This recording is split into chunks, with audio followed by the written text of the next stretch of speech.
Meta and YouTube పైన $381 million lawsuit fine పడింది. ఇది వీళ్ళిద్దరు కలిసి పే చేయాల్సి వస్తుంది.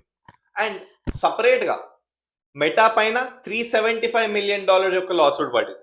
ఇది ఈ రెండు స్టేట్స్ నుండి వచ్చిందనమాట.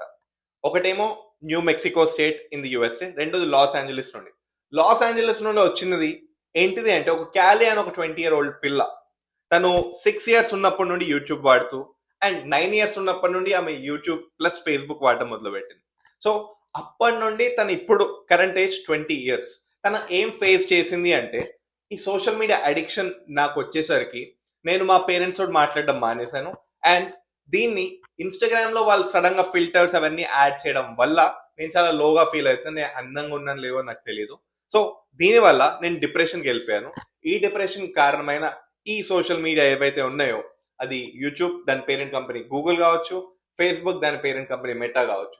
సో వీళ్ళిద్దరి పైన నేను కేసు ఫైల్ చేస్తున్నా అని చెప్పి అండ్ ఇదే కాకుండా 2000+ లా సూట్స్ ఇలాంటి సిమిలర్వి ఫైల్ అయ్యాయంట across the 40 states in the United states.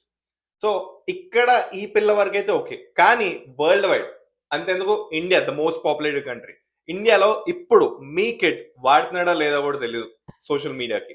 And ఇప్పుడు కిడ్సే కాకుండా 40 years old+ పీపుల్ ఎవరైతే విమెన్ మెన్ ఉన్నారో వాళ్ళు స్లోగా ఈ మధ్య సోషల్ మీడియా అడిక్షన్కి వెళ్ళిపోతూ ఆ మైండ్లెస్ స్క్రోలింగ్ వెళ్ళిపోతున్నారు. ఇదంతా వీళ్ళు టెక్నికల్ గా క్రియేట్ చేసి పెట్టారు. అండ్ ఇంకా డిగ్ చేసి చూస్తే ఏం తెలిసింది అంటే వరల్డ్ వైడ్ నా 4 million+ అండర్ ఏజ్ అంటే 13 years కన్నా బిలో 13 years దగ్గరలో ఉన్న కిడ్స్ వాళ్ళు ఇంకా సోషల్ మీడియా అకౌంట్ వాడుతున్నారు with the fake names.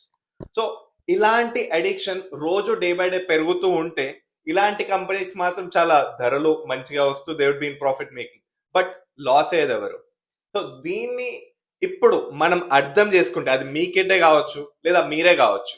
So ఆ అడిక్షన్ కి వెళ్ళిపోయే ముందు కొంచెం ఈ ఫోన్ నుండి కొంచెం దూరంగా పెడితే చాలా మంచిది అని చెబుతూ కోరుకుంటూ అండ్ ఇదే కాకుండా మెటా మీద ఇంకో లాసూట్ కూడా ఫైల్ అయింది. అది రేబాన్, అదే మెటా గ్లాసెస్ రేబాన్ తోటి కలిపి వాళ్ళు చేసింది. దాంట్లో వాళ్ళు ఒక ప్రైవేట్ పార్ట్స్ చూడడం అండ్ ఒక యూజర్ కి తెలియకుండా అది 24 hours యాక్టివేట్ ఉంటూ డేటా లేబులింగ్ లోనే వాళ్ళకి అర్థమైపోయింది ఇదంతా. బట్ అయినా కూడా ఒక యూజర్ బై మిస్టేక్ గా వాళ్ళు అలౌ ఫర్ ఎవ్రీథింగ్ అన్నట్టుగా క్లిక్ చేస్తే ఇక తెలియకుండానే వాళ్ళు ఏం చేస్తున్నారు డే మొత్తం వాళ్ళ ప్రైవసీ అంతా వీళ్ళ దగ్గరకు వచ్చేస్తుంది.